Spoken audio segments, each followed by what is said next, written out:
Itong hayop na GoPro, hindi ako nakapag-motovlog, oh. Ayan, oh. Oh. Ganon pa rin, eh. Kainis. Diyan pa ako nag-intro. Hayop na yan. Yan, oh. Nainis ako sa GoPro, eh. Ganon pa rin. Mas lumala pa ngayon, no? Hindi talaga ako makagawa ng video ngayon. Na kuan, patay pa rin. Grabe yung kuan, hindi kahit na 1 minuto lang na video hindi ako makagawa, eh.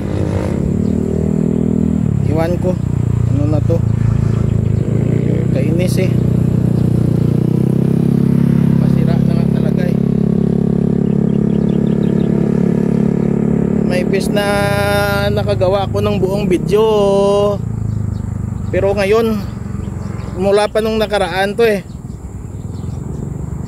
Kahit na paggawa ko ng pan doon sa birthday ni Ma'am Mels, ganun din, eh. Patay din. Ito bagong battery ko ito, eh. Dalawa ito, bagong-bago ito. Nilagyan, pinalitan ko din yung pan ko, memory card ko.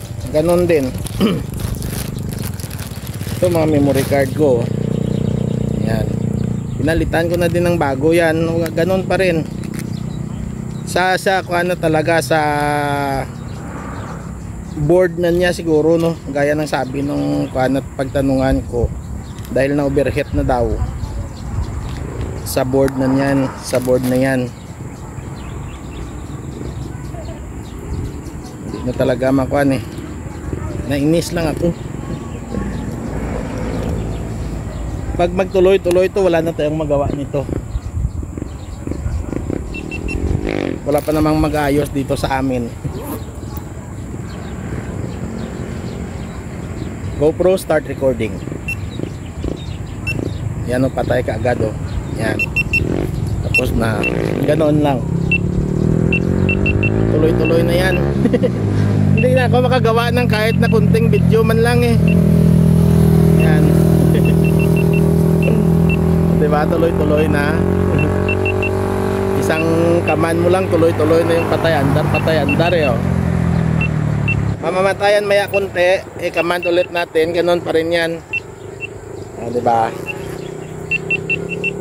Kahit kunti man lang na nakuhan sana. Wala na to. Kahit na kunting kuhan lang sana, eh, makagawa ng video. Yan, tamad na ko. Yan mo na yan. Papahingain mo naman muna natin ito ng matagal, ng mga ilang araw. Ay nako, kainis lang.